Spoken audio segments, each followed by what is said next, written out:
Assalamualaikum warahmatullahi wabarakatuh. Selamat pagi teman-teman semua.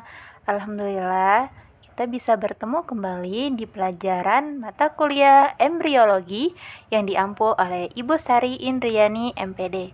Nah, di sini kami dari kelompok 12 akan membahas tentang regenerasi dan metamorfosis oleh Murjiah, Maulidah, dan saya sendiri, Syiham Wardana. Baik, di sini kita akan membahas 3 bagian. Yang pertama ada mekanisme dan tipe-tipe regenerasi, lalu ada regenerasi pada invertebrata dan vertebrata, dan yang terakhir ada metamorfosis sempurna dan tidak sempurna. Baik, di sini saya akan menjelaskan mengenai mekanisme dan tipe-tipe regenerasi. Nah, regenerasi adalah memperbaiki bagian tubuh yang rusak atau lepas kembali seperti semula. Kerusakan ini bervariasi, ada yang ringan seperti luka dan memar, ada yang sedang yang menyebabkan ujung sebagian tubuh terbuang, ada yang berat yang menyebabkan suatu bagian besar tubuh terbuang. Oke, yang pertama ada mekanisme regenerasi.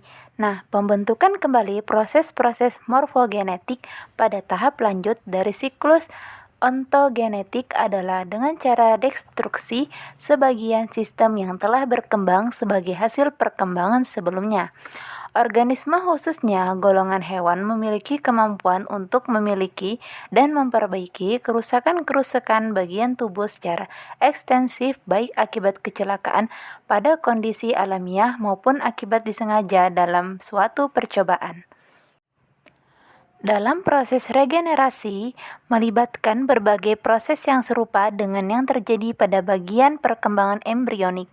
Seperti bagian yang rusak, muncul sel-sel, kemudian memperbanyak diri, berhimpun menjadi jaringan, dan akhirnya mencapai keadaan yang berbeda. Lagi pula, pada beberapa spesies regenerasinya hanya terjadi pada hewan dewasa saja. Embrionya sama sekali tidak memiliki kemampuan regenerasi. Umpamanya, suatu telur ascida yang kehilangan blastometernya akan berkembang menjadi larva yang tidak lengkap.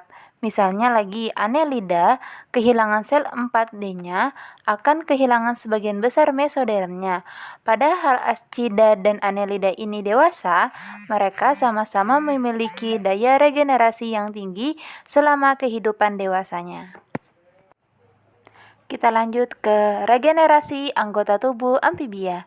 Menurut Singer dalam Brother tahun 1984 bahwa proses-proses yang terlibat dalam regenerasi anggota tubuh Cristurus cristatus setelah diamputasi meliputi hal-hal sebagai berikut. Yang pertama ada periode penyembuhan luka. Tahap penyembuhan luka ini diawali dari tepi luka dengan penyebaran epidermis dari tepi luka yang akan menutupi permukaan yang terluka. Penyebarannya dengan cara gerakan amoeboid sel-sel yang tidak melibatkan pembelahan mitosis sel.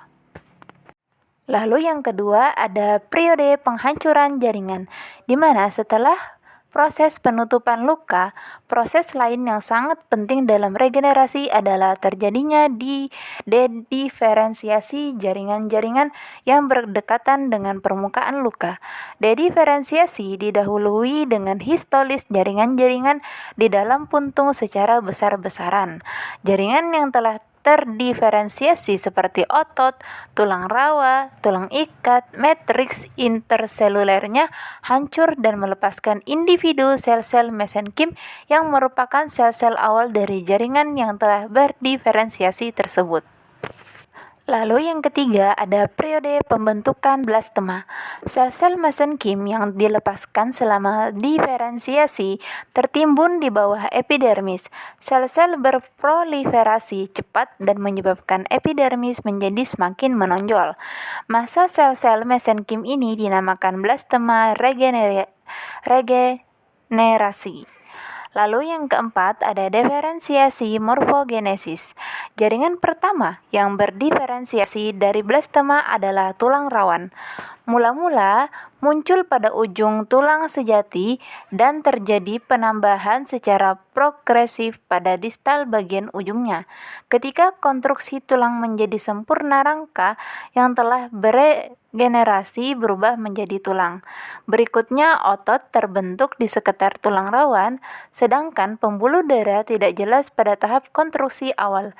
Serabut saraf yang terpotong pada saat amputasi segera aksonnya tumbuh ke daerah luka dan merekonstruksi pola-pola persarafan. Lalu ada asal sel yang beregenerasi. Dari manakah sel-sel yang beregenerasi itu berasal?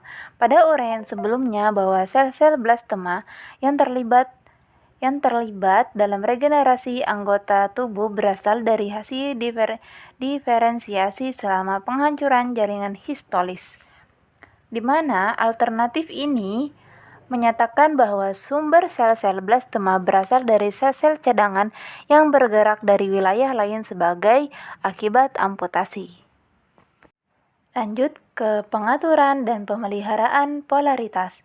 Pengaturan dan pemeliharaan polaritas dari suatu organisme adalah ciri umum semua pola regenerasi baik pada tumbuhan maupun hewan.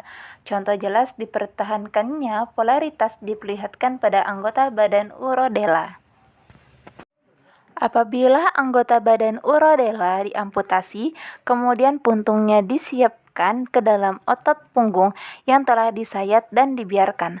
Setelah puntung sembuh di mana sudah tersedia pembuluh darah dan saraf. Kemudian anggota dari tubuh diamputasi melalui bagian lengan atau atas humerusnya. Ternyata blastemanya selalu membentuk bagian-bagian distal dari anggota badan. Lanjut ke peranan apical corp dalam suatu faktor.